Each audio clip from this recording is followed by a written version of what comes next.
Florida Republican congressman and newly announced candidate for the Florida governorship, Byron Donald. Representative Donald, let's just start with the blow-up. It's like, this one right here, I don't know where it ranks in the annals of President Trump's, greatest hits, so to speak, but it's going to be up there in the top 2 or 3, I think. First of all, good to be with you, Charles. I agree. And look, I think that the president is absolutely correct.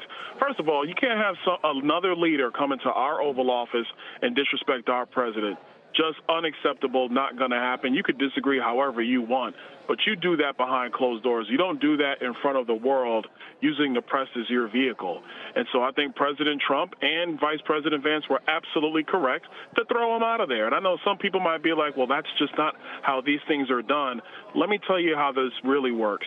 You cannot have people disrespect you and then you still walk in and do a deal with them.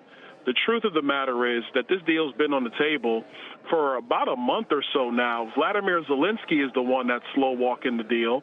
And look, we want peace. We want to end this conflict. We cannot continue this conflict. And to be very blunt, Ukraine can't continue this conflict.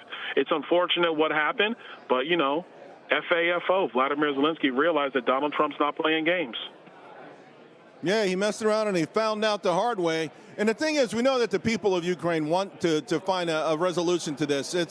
And it really bothers me because for so long we were told, hey, they've got a chance to win, they've got a chance to reclaim land, and we always hear about the casualties and on the Russian side. But we know it's been an unmitigated disaster for both sides, a humanitarian disaster for both sides. And I'm glad, to your point, that President Trump really was standing up for the American people. We want to help, but at the same token, it's getting very dangerous. This is going to lurch into a point where desperation sets in if we don't find a way to nip it in the bud now. Isn't that right? I agree, and I think, let's talk about the deal itself. All that President Trump is saying is we have placed our treasure in to help Ukraine defend its sovereignty. And if you actually go back to the Budapest Agreement, that's what America, the UK, then Russia, under Boris Yeltsin, and Ukraine agreed to. So we upheld our end of the deal, trying to help Ukraine maintain its sovereignty. And all we're saying is we have $36 trillion in debt. We're running $2 trillion budget deficits. How about we help you get your country on track? We'll mine those critical minerals. We'll help you do that. We'll go into partnership. That's a win-win. And by the way, the war comes to an end. So I don't know what Zelenskyy is looking at, but I will tell the American people that Donald Trump has the interest of you at heart, first, second, and third. And I think even the American people are becoming to get weary about what's happening in Ukraine. We can't keep going down the same policy framework that Joe Biden took us down, because all that did is take you to a never-ending conflict that puts American dollars and then potentially American troops at risk. Yeah. And to your point, a lot of economic data out this week. The Trump presidency inherited an economy far worse than the media told folks, although the people knew. That's why they voted the way they did. But there's a sense of urgency to get our house in economic order as well. I want to switch gears here. Your run for governor, you talk highly of making Florida a financial hub, and at the center of that, Bitcoin playing a very big role. Talk to us about that. Well, I think if you look at just what's happening in the global economy, digital assets are key to that, especially considering the home organically they've made in South Florida.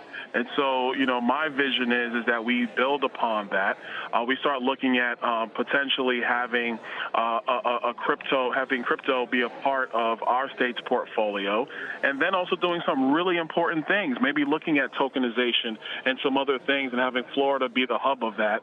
And look, let's be perfectly clear. We also know that a lot of people are leaving New York because the New York Assembly and New York government is a mess.